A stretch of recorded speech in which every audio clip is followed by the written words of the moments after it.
നമ്മൾ ഈ സുരേഷ് ഗോപിയെ കുറിച്ച് സ്ഥിരം പറഞ്ഞുകൊണ്ടിരിക്കുന്ന ഒരു കാര്യമാണ്. രാജഭക്തിയായി മാറിയ ഒരു മനുഷ്യൻ തൻ്റെ വോട്ടേഴ്സിനെ, തന്നെ വിജയിപ്പിച്ചവരെ ഈ ജനാധിപത്യ നാട്ടിൽ ഒരു പ്രജകളായി ഇങ്ങനെ പറഞ്ഞു നടക്കുന്നവർ. ഒരു പപ്പടം കൊടുത്താൽ അത് കട്ട് ചെയ്ത് കൈകൊണ്ട് മാറ്റിവെച്ച് പപ്പടം ഭക്ഷിക്കുന്നവൻ. ഒരമ്മ വന്ന് കൈക്ക് പിടിച്ചാൽ കൈ പുറകോട്ടറിയാതെ പോകുന്ന രാജാവിൻ്റെ രാജനീതി. സാനിറ്റൈസർ ഇങ്ങനെ അടിക്കും, അതിനുശേഷം ആ കൈ ഇങ്ങനെ ഇതാക്കും.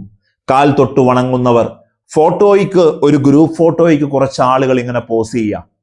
കൂട്ടത്തിൽ നിറം മങ്ങിയവർ, കൂട്ടത്തിൽ കണ്ടാൽ ഭംഗിയില്ലാത്തവർ, ഒരു പേഴ്സണാലിറ്റിയുടെ പ്രൗഢി ഇല്ലാത്തവർ ഒക്കെ മാറി നിന്നോ, ഇവിടെ വേണ്ട.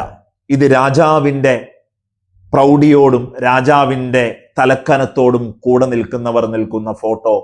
അങ്ങനെ പറഞ്ഞ് എന്തും ചെയ്യാമെന്ന് പറയുന്ന, മനസ്സു മുഴുവൻ ഇരുട്ട് നിറഞ്ഞു പോയ സുരേഷ് ഗോപി, ജനാധിപത്യത്തിൻ്റെ ഒരു പേര് നാവ് കൊണ്ട് ഉച്ചരിക്കാൻ പോലും കഴിയാത്ത സുരേഷ് ഗോപി സിനിമ ക്യാമറയ്ക്ക് മുമ്പിൽ അഭിനയിക്കും പോലെ ഇപ്പോഴും ക്യാമറയ്ക്ക് മുമ്പിൽ അഭിനയിക്കുന്ന, ജനങ്ങൾക്ക് മുമ്പിൽ എന്തു പറയണമെന്നറിയാതെ ഇടകലരലിന്റെ രാഷ്ട്രീയം പറയേണ്ട സമയത്ത് ഇങ്ങനെ അടിച്ചോടിക്കലിന്റെ രാഷ്ട്രീയം പറയുന്ന സുരേഷ് ഗോപി. കഴിഞ്ഞ ദിവസം തൃശ്ശൂരോ കോട്ടയത്തോ മറ്റോ അദ്ദേഹത്തിന്റെ കാറ് വരുമ്പോൾ ഒരാൾ ഇങ്ങനെ ഒരു നിവേദനം കൊടുക്കാൻ പോകുമ്പോൾ BJP പ്രവർത്തകർ ശക്തമായി മാറ്റുന്നത് കണ്ടു. കാറ് നിർത്താതെ പോകുന്നതാണ്.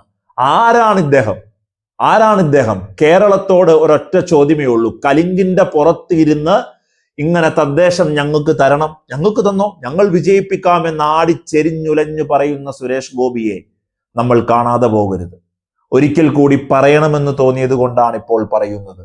100% അടിച്ചോടിക്കണം ഈ രാഷ്ട്രീയ പാർട്ടിയെ ഈ നാട്ടിൽ നിന്ന്. ഒരു കാരണവശാലും സുരേഷ് ഗോപി പ്രതിനിധാനം ചെയ്യുന്ന ആ രാഷ്ട്രീയ പാർട്ടിക്ക് ഒരവസരം കൊടുക്കരുത്. അതിന് കാരണം മറ്റെന്തെല്ലാം ഉണ്ടെങ്കിലും കേരളക്കാർക്ക് ഇപ്പോൾ സുരേഷ് ഗോപി എന്ന് പറയുന്ന ഒരൊറ്റ കാരണത്താൽ വോട്ട് ചെയ്യാതിരിക്കാം. അത്രമേൽ അപഹസിക്കപ്പെടുന്ന, അത്രമേൽ നമ്മളെ പുച്ഛിച്ചു തള്ളുന്ന ഒരു MP ആയി, ഒരു മനുഷ്യനായി അദ്ദേഹം മാറിയിരിക്കുന്നു എന്നുള്ളതാണ്.